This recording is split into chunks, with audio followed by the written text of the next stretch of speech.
Primeira carta de São Pedro, endereço e saudação. Pedro, apóstolo de Jesus Cristo, aos que vivem dispersos como estrangeiros no ponto da Galácia, Capadócia, Ásia e Bitínia. Vocês foram escolhidos de acordo com a presciência de Deus, Pai, e através da santificação do Espírito, para obedecerem a Jesus Cristo e serem purificados pelo seu sangue. Que a graça e a paz sejam abundantes para vocês.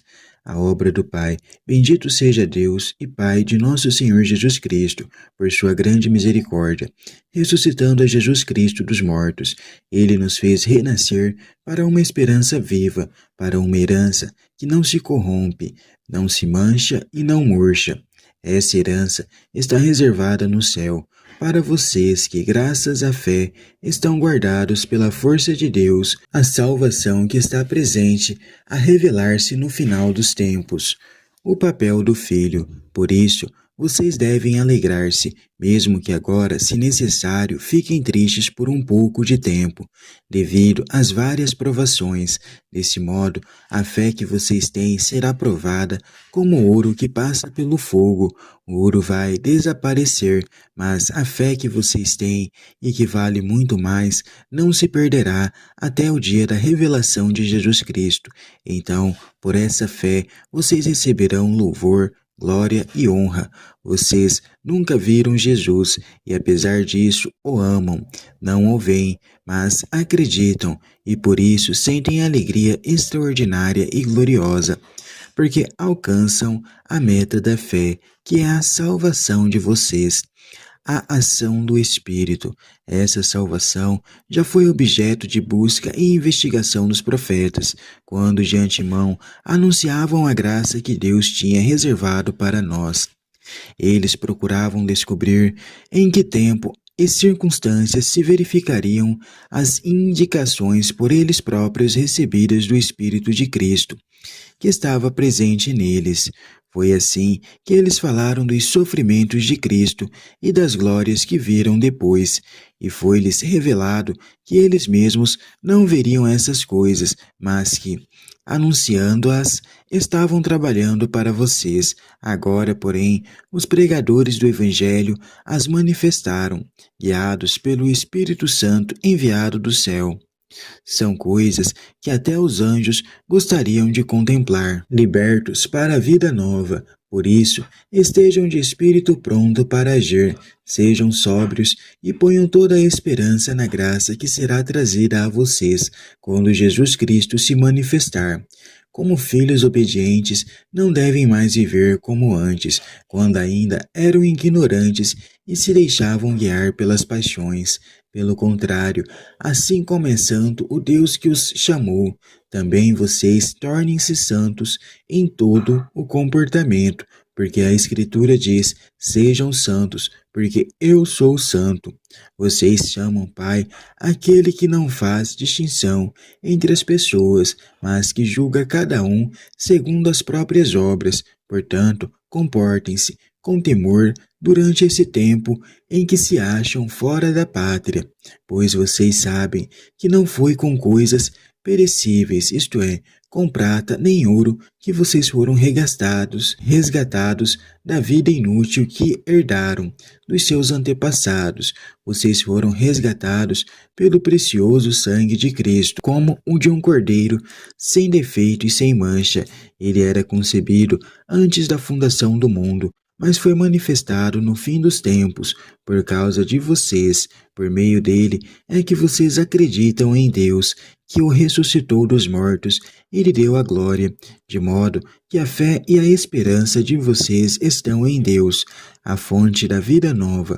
Pela obediência à verdade, vocês se purificaram, a fim de praticar um amor fraterno sem hipocrisia, com ardor e de coração sincero. Amem-se uns aos outros. Vocês nascem de novo, não de uma semente mortal, mas imortal, por meio da palavra de Deus, que é viva e que permanece de fato.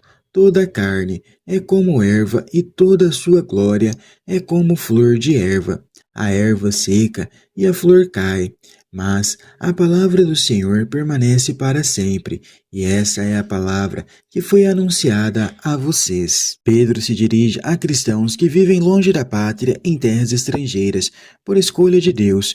Eles formam o povo da nova aliança, graças ao sangue de Jesus Cristo. A menção das três pessoas divinas mostra que a comunidade cristã tem a sua origem na Trindade. O novo nascimento pelo batismo é a participação na vida de Jesus ressuscitado. Trata-se de nascimento para outra vida e outra história, dando aos cristãos a esperança incomparavelmente superior a qualquer outro ideal humano, assim como Deus havia concedido a herança da terra ao povo da antiga aliança. Também o povo da nova aliança recebe como herança a própria vida de Deus. O cristão vive impulsionado para a vida plena, que está sempre em via de se manifestar. A fé é compromisso permanente com Cristo até a morte. Cristo chegou à glória da ressurreição e da vida através de perseguições e sofrimentos. O Cristo segue o mesmo caminho, mediante o testemunho de vida em meio às provas. Pouco a pouco, nele se manifesta o próprio Cristo, que comunica a alegria da ressurreição. Aquilo que estava escondido aos profetas e anjos foi revelado aos cristãos. Deus realizou seu pleno Salvador através de Jesus Cristo, que culminou seu testemunho na morte e ressurreição. Este é o grande mistério anunciado por aqueles que pregam o Evangelho, impulsionados pelo Espírito, e o Espírito provoca discernimento, que nos leva a compreender o projeto de Deus realizado em Jesus. O texto apresenta o código cristão da santidade pela conversão e batismo. O cristão começa uma vida nova por uma série de motivos. Exige constante empenho de santificação, imitação da santidade de Deus que o chamou à fé, perspectiva do julgamento conforme as obras de cada um, o caro resgate realizado por Jesus Cristo.